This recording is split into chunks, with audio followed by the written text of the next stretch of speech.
Welcome to the deep dive. Today we're doing a quick look, a really focused look at some material from AZ Gold Marketing. We want to figure out how small businesses, say in a place like Plymouth, can use the internet to sell more stuff and maybe even connect better locally. Exactly. And this isn't about super complex tech stuff. The Easy Gold approach, it seems, is all about making e-commerce feel, easy and local, really finding those big wins for the smaller shops. Simple ideas, big impact. Okay, right. Let's unpack that then. The Easy Gold Guide must start with the basics, right? Why should a small shop, maybe one doing okay with people walking in, even bother with the internet? What are the sort of foundational upsides? Yeah, good question. What's really interesting is the guide breaks it down into three simple but really key benefits. First off, wider reach. Wider reach. Yeah, you're not just selling to people walking past in Plymouth anymore. Suddenly your market could be, anywhere. It just grows. Okay, that makes sense. More customers. What's the second one? The second is being always open, 204/7 availability. So even when the lights are off in the shop. Exactly. Someone could be browsing and buying at midnight, maybe after the kids are asleep, The shop never really closes online. Okay, better reach, always open. That sounds pretty good already for any business. And the third one they mention is potentially lower operational costs. Running a physical shop, especially a big one, costs a lot: rent, heat, staff all the time.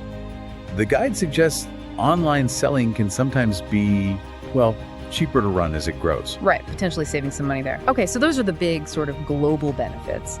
But you said this ESI Gold strategy is also about local.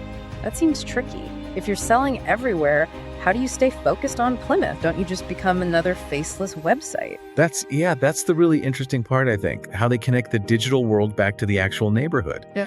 The guide points out that local people, your neighbors, they actually want specific things. They're often choosing localized services. Meaning they prefer buying from local shops. Exactly. They consciously want to support the little guy, the shop down the street, not some giant online company, if they can. So that desire is something businesses can tap into.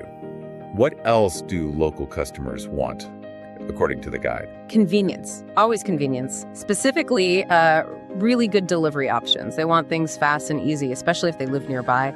Maybe click and collect or super quick local delivery. Okay, so they want local support and they want it easy. Right. How does a small business, say a Plymouth bakery, make sure local people actually find their website when they search online, instead of a national chain? That's the key trick, isn't it?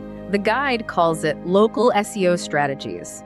Search Engine Optimization, but for your local area. Right, SEO. Yeah, but specifically local. It means using words on your website that people nearby would actually search for. So not just bakery, but Plymouth Bakery or fresh bread near City Center Plymouth. Maybe even mentioning specific parts of town. So you're telling Google, hey, I'm right here. Precisely. It makes sure that when someone nearby searches, your shop pops up. It's about being visible right where you are.